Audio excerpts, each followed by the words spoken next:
We're debuting our Breaking Silence segment all this week. Our goal is to bring mental illness and suicide right into the spotlight, hoping to help our community in many ways. So tonight, a Bakersfield teen is opening up to us about her mental illness, and experts are weighing in, helping us understand what's happening with our kids and teens. She's got everything she needs. I test the colors out on my hands. She's in the right place. I normally do it at the kitchen table. She's doing what she needs to do. Just bounce between pages and books, depending on what mood I'm in. Caitlin Wren is a teenager who colors within the lines to keep her illness in line. It's preventative rather than always chasing the symptoms. The symptoms of her mental illness. If I can take whatever's going on inside my head and use that energy to put something on paper, then a little bit of whatever is happening stays on the paper. If it's happening to Caitlin, it's happening to others. Our students, our children and teens are suffering with mental illness. Hello, this is Ellen. Ellen Eggert is an expert.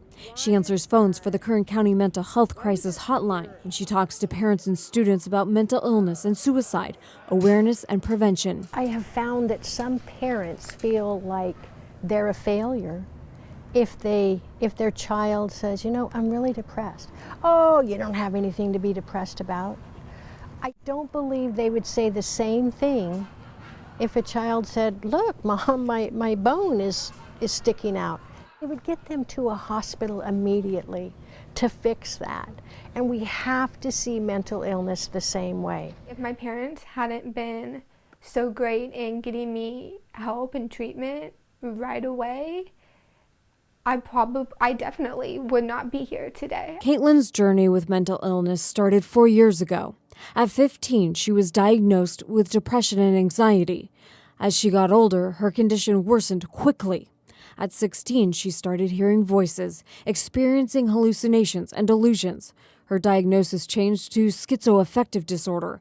And then at 17, memories of sexual assault came flooding back, and her diagnosis changed to PTSD. It was almost too much for me to handle. Mental illness in general has a big stigma, and understanding and willingness for people to understand mental illness is not there. Dr. Ma is the only child psychiatrist in private practice that will accept any patient that walks through his door in Kern County. It's proven scientifically depression exists in children, and it's a big problem. And now everyone's seeing suicide attempt by very young children. And so I think you have to turn a blind eye to the fact to really not see that. I'm kind of done with everything. I just want it all to go away. I want to be done. She's far from done now. She's just getting started. She's opening up to us, hoping people will see children and teens are suffering. I think it's dangerous to think like that, to pass it off or think they're being hormonal or they'll get over it. They've just had a bad day.